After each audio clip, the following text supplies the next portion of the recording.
That's not true at all. And I hate that you went all these years thinking that didn't happen. Yeah. But it's also his story to tell. Yeah. And there's some parts and pieces. Living Single, the secret battle that almost destroyed an icon. The laughter that hid a war. Behind the smiles of Living Single simmered a silent war. A brutal battle where the cast fought not just for respect, but for their very survival in a system that wanted to erase them. Now, for the first time, the complete truth is being revealed, and it's far more shocking than any fan could ever imagine. Birth of a revolution, the threat of extinction. A 27-year-old prodigy named Yvette Lee Bowser created something revolutionary. 6 black friends living their real lives in a Brooklyn brownstone. But before the first scene was even filmed, the executives already had their claws sharpened. "Maxine Shaw is too strong," said the men in suits. "Get rid of her." Bowser, with fire in her veins, looked them dead in the eye and declared war. "If you get rid of Max, you get rid of me." The network flinched. A compromise was forced. Max wouldn't live in the apartment, but across the street. Thus were born Maxine Shaw's epic entrances, a symbol of the first victory in a war that was just beginning. The secret of instant chemistry. What the world saw as decades-long friendship was pure, masterful illusion. They were complete strangers who had just met, forced to fake an intimacy that didn't exist. But something magical happened. They forged a real family behind the scenes, woven with true blood. Queen Latifah brought her real mother, Rita Owens, and Kim Fields brought hers, Chip Fields. The betrayal that changed everything. Friends, the heist of the century. August 31st, 1993. Living Single premieres and explodes. 1994, NBC launches Friends. Coincidence? Hell no. Queen Latifah dropped the bombshell. Warren Littlefield, NBC's president, was asked what show he wanted for his network. His answer was Living Single. Months later, Friends was born. Living Single influenced Friends 100,000%, Kim Coles declared without hesitation. The daily humiliation. Both shows filmed on the same studio lot. Every single day, the Living Single cast watched Friends receive astronomical salaries, million-dollar marketing budgets, state-of-the-art resources, while they got what? Scraps. T.C. Carson, his voice thick with pain, revealed it was really like a slap in the face. We were getting less around, and then they created Friends and gave them everything. The cruel irony. Kim Coles tried to introduce herself to Lisa Kudrow at an event, explaining that she also did a show about Friends. Kudrow, politely, had no clue who she was. The sisterhood forged in fire. The war against Kim Coles' body. Every season, a poisonous call came to Kim Coles' manager. "She needs to lose weight or we'll start writing fat chokes." The sisterhood's response was instant and fierce. Erica Alexander, "I will not read those jokes." Queen Latifah, "There won't be that kind of joke on my show." Secret rituals of resistance.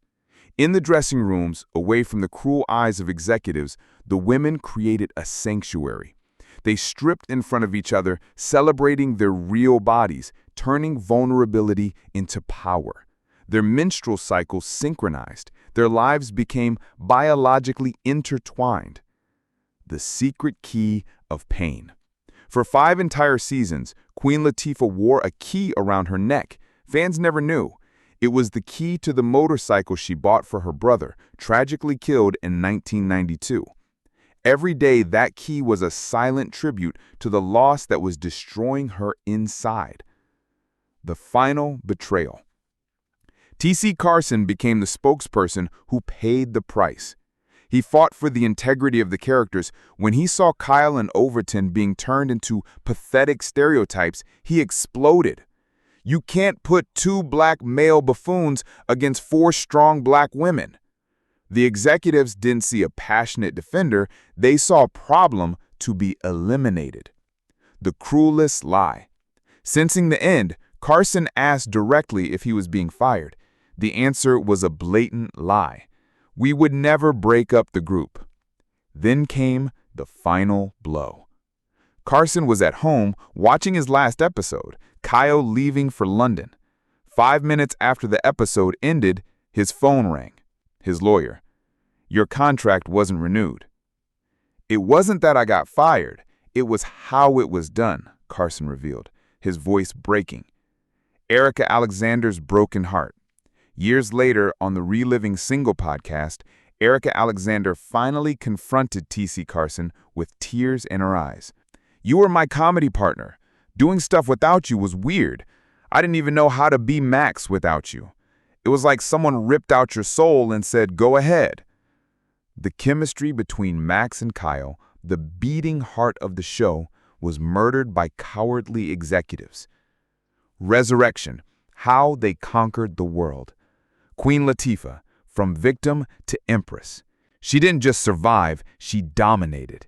Became the star and executive producer of The Equalizer, creating jobs for hundreds and putting black women in positions of absolute power.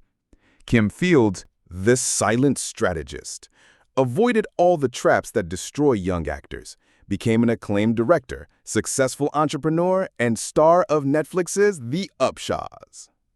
Kim Coles, Phoenix Reborn, faced devastating depression and emerged as a best-selling author, motivational speaker, and transformational coach. Her pain became purpose.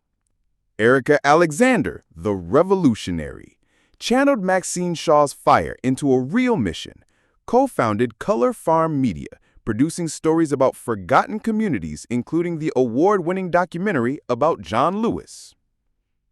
T.C. Carson, the reinvented warrior, became the legendary voice of Kratos in God of War and Mace Windu in Star Wars. Today, he owns a jazz club in Atlanta, creating spaces for the art he loves.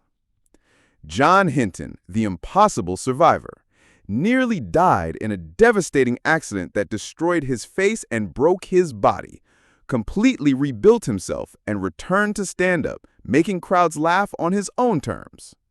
The Eternal Legacy. Living Single wasn't just a sitcom. It was a manifesto of resistance, a declaration of war against the system that wanted to silence them. They didn't just survive the betrayal, systemic racism, and sabotage attempts. They won. Each one built empires. Each one proved that the strength, humor, and love we saw on screen wasn't acting. It was prophecy. And today, decades later, that family forged in fire continues to shine, stronger, more powerful, and more united than their enemies ever imagined possible. This is the true story of Living Single, the story of how 6 strangers became family, and how that family changed the world.